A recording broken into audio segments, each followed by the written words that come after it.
Pansy and the Promise by Stanley Ross Rule. Chapter 1. The Visitor in the Night.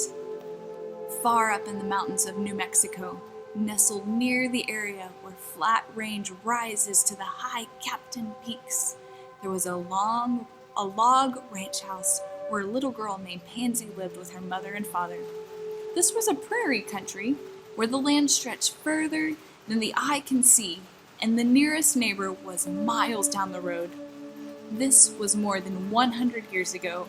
It was long before such things as airplanes or cell phones or televisions had been invented. Cars were new and only a few rich people owned them. Pansy loved living on the prairie in the shadow of the tall Captain Mountains. For fun, she enjoyed playing with rag dolls Mama made of old cloth and rag scraps, or taking long walks away from the house in the prairie cactus. She loved the sweet smell of cactus blooms in the spring and the beautiful sight of sunset over the mountains. It was a wonderful place to live with her family. However, it could also be a treacherous place to live. It was near the mountain forests, which meant wild animals such as bears, coyotes, and wolves were nearby, and everyone had to be on guard for them. A wild animal might attack a lamb or even a young colt. This is why Pansy's papa, as the family called him, brought a puppy to the house one day. "He'll be a good watchdog," Papa said. "He is an American bulldog. They are ferocious fighters, and also he will bark if anyone or anything comes close to the house." Pansy loved the puppy. She named him Star because he was black as night, with just one spot of white on his forehead that looked like a shining star. Star would sleep every night in a woven Indian rug that lay in front of the kitchen sink. During the day, this was his lookout post, though most of the time he just took naps there. Star grew up quickly and looked a little scary with his wrinkled face and mighty teeth, but to Pansy, Star would always be her puppy and friend. Anytime a visitor or wild animal came near the cabin, Star would stand up quickly and begin to bark in a low, rusty voice. This would make any intruder think twice before coming closer to the house. Pansy felt safe when Star was on watch all night long. From time to time, Pansy's papa would go to Silver City on business. Silver City was a 2-day ride on horseback. He would saddle up his horse and take along some lunch in a saddlebag. Pansy always wanted to go along, but Papa usually told her to stay at the log cabin and help Mama with the chores. She knew he would be back in a few days. Now, it was always a little scary when Papa left for town, because Mama and Pansy were alone in the house all night long. One of those nights, as Pansy lay in bed, her mind began to imagine all sorts of wild animals like bears and lions coming down out of the mountains. She thought she heard the rustling of bushes outside the window and the clomp, clomp, clomp of footsteps near the house. Pansy pulled the blanket up over her head as if to hide herself from whatever she thought she heard. Clomp, clomp, clomp, she still imagined. Maybe it was only a prairie rabbit passing by. But what if it were a bear sneaking up on the back of the cabin, or a mountain lion creeping through the woods toward the sheep? Then Pansy remembered that Star was in the kitchen, lying on the rug.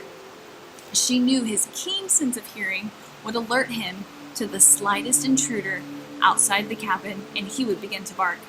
She listened again and could not hear the clomp, clomp, clomp.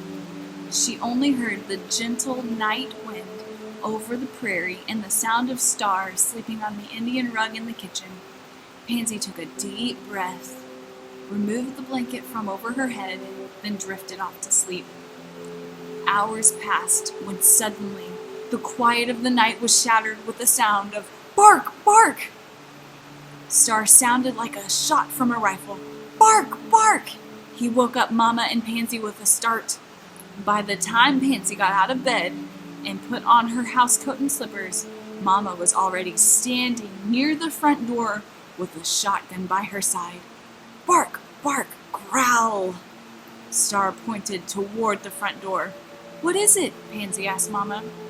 Mama answered, I don't know, but something has Star worried. Mama peeked out the front window. When Papa built the log cabin, he made it with windows only in the front. Right now, Mama was wishing he had put a window in the back so she could see if something or someone was out there. It was a bright moonlit night. As Mama looked out the front window, she could see the prairie brush and the cactus, but she could not see anything or anyone moving around. Bark, bark! Star's alarm was sounding more intense and concerned for whatever was going on outside. That's when Mama made a decision. I'll let Star out the front door and chase whatever it is out there, Mama said to Pansy. But Mama, Pansy protested, what if something out there hurts Star? Star is a smart dog. He can take care of himself, Mama said. With that, she lifted the large board that held the front door shut. She opened the porch door, just a crack to peek out, but saw nothing. So she opened the door a little wider, just enough for Star's powerful body to slip through. Before she could say go, Star took off like a bullet, chasing out into the dark. Bark, bark, bark! He sounded his alarm as he ran from the cabin toward a small hill just a little way from the road. He ran up over the hill. Bark, bark, bark! Mama and Pansy could still hear Star, but the sound was fainter and further away. What is he doing? They wondered. Pansy was worried that something dreadful might happen to Star, and she stood closely behind Mama as they both waited and listened. Bark, bark, bark! They could hear the faint sound of Star still out there. Then silence. Not even the night prairie wind could be heard. It was as if everything had come to a stop. Pansy could feel her heart beating fast in her chest, and Mama's grip on the old shotgun became a little tighter.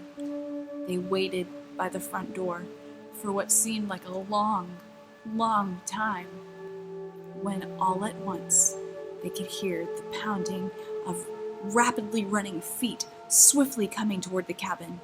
In the moonlight, they could see the shadowy figure of a dog dashing back toward the house. It was Star, returning as fast as he had left.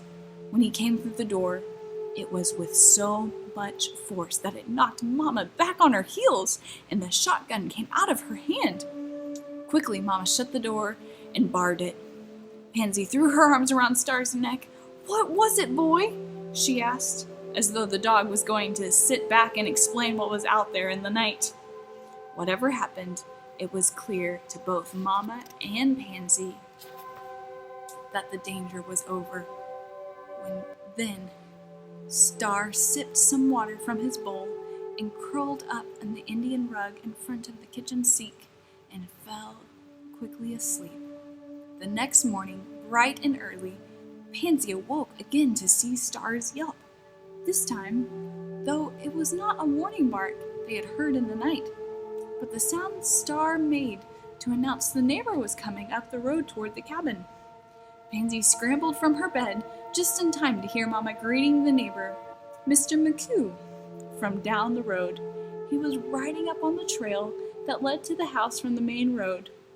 It was a hot and dusty day, and Pansy could see the dust puffing up from the hoofs of Mr. McHugh's horse. "Hello, neighbor," Mama greeted Mr. McHugh. "Have a little trouble here last night?" asked Mr. McHugh as he tipped his hat in polite greeting. "Why do you ask?" answered Mama. "They shot a mountain lion down the road late last night coming from your direction. So I decided I must come up this morning to the corral and check out the new colt Mr. Hunt had tied up there. I knew he had gone to Silver City on business." "That's mighty kind of you," said Mama, as Pansy peeked out from behind her skirt. Mr. McHugh went on to say that he had found teeth marks on the colt's neck where some animal, probably the mountain lion, had attacked him. He said the colt was okay, but something must have scared the lion away, or the colt would have been killed. Pansy spoke up. "It was Star! She looked up at Mama for an approving glance. "Probably so," said Mama, as she told Mr. McCoo the whole story of their terrifying visitor in the night. "That's some mighty fine dog you've got there, Pansy," said Mr. McCoo.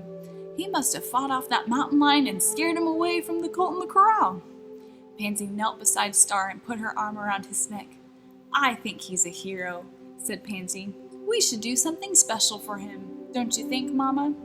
Mama smiled and said the best reward for Star would be a long nap, curled up on the Indian blanket in front of the sink. So that's just what he did.